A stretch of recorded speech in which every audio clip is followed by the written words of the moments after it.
Everyone, look at this. Bomb squad rushed in, people fled in terror, leaving Lauhi alone like a struck boiled shrimp. He caught a whiff of the bloody air and felt like he just left an amusement park, dizzy and drained, completely out of sorts. At that moment, the boss called, excitedly saying ratings soared like a rocket, wanting him to roar like the director, like the main character live on air. Lauhi felt the pressure mounting, like being squeezed between a heavy burden and justice and a fruit salad, caught in a dilemma. He had no idea how to choose. Doodling aimlessly on paper, he was trying to lock on to the target while searching for the perfect solution. But soon, Captain Park came with a plan, telling Lauhi to stall, he could still clock out on time. Lauhi worried, but Captain Park said he could save everyone.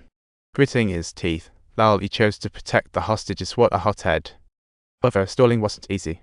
When Lauhi was at a loss, he saw on TV 2 casualties reported. Lauhi realized the critical moment had arrived and hurriedly called Captain Park, telling him the bad guy was waiting for a chance at the Han River Bridge.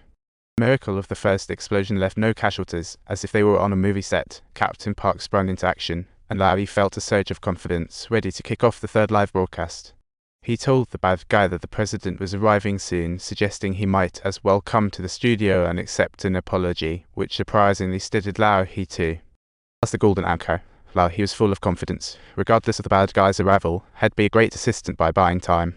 But before the bad guy could respond, other anchors suddenly crashed the line, exposing Lauhi's demotion secret. What a turn of events. Lauhi realized he had become a preservation sacrifice, watching the boss pull the strings effortlessly. He was bewildered, but soon received news from Captain Park. Turns out the president really showed up. Lauhi felt a rush of joy in that moment. It was like hitting the jackpot. Hope came quickly, but so did the problems. However, the boss pulled Lauhi back to reality, threatening that if he didn't follow the script, they'd expose more dirt. This was straight out of a detective novel. Who would have thought Lauhi would become a scapegoat? But shortly after, Captain Park sent a message saying the president was waiting next door. Lauhi quickly devised a new strategy, firmly declaring all the dirt was false, and that a petty anchor was competing to smear him. But before he could revel in it, the boss dropped the ultimate card, confronting Lauhi with the real truth, leaving him utterly speechless. This explosive news sent the ratings skyrocketing to a staggering 78%. The boss left pleased, abandoning Lauhi to face the camera alone, while his inner turmoil poured out like a storm. Lauhi fought hard to keep from breaking down, but he had never imagined he'd become a two-faced performer. Just then, the bad guy realized that Lauhi was also showing off, making it impossible to help him. To save his life, Lauhi helplessly pulled out his phone, showing the bad guy the president's message, temporarily easing the tension.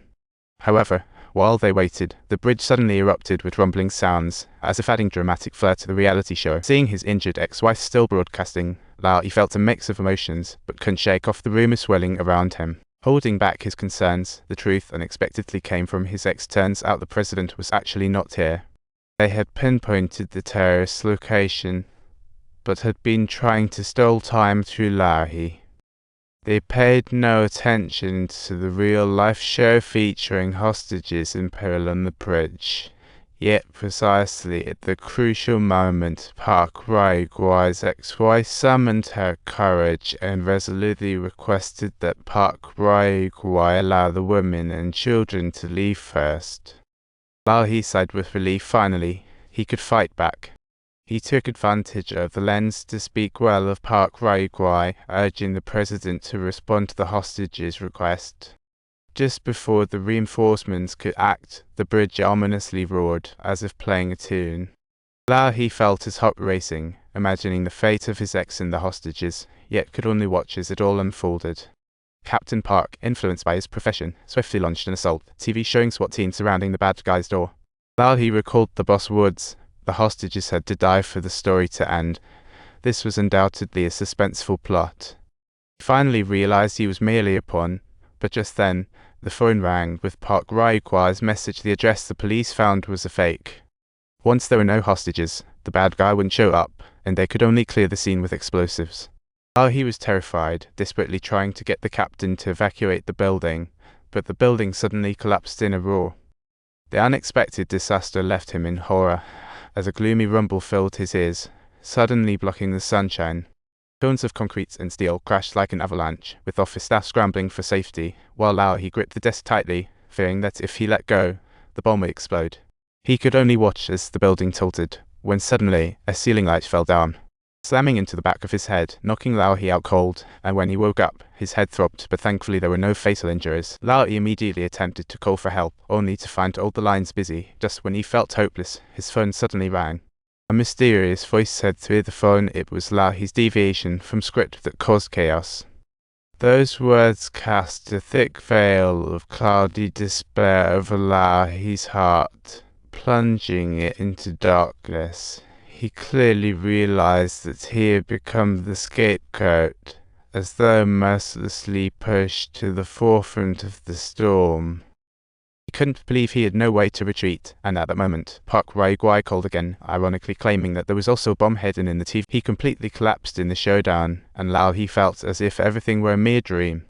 He desperately hoped that Park Raiguai would spare his life, granting him a chance at rebirth. After hanging up, he no longer dared to take things lightly. Lao He nervously probed the headphones, fearing the next second might explode, but this time fortune didn't abandon him. Furious, Lao He yanked the headphone cord and stormed away from his seat, only wanting to escape the building with all his might.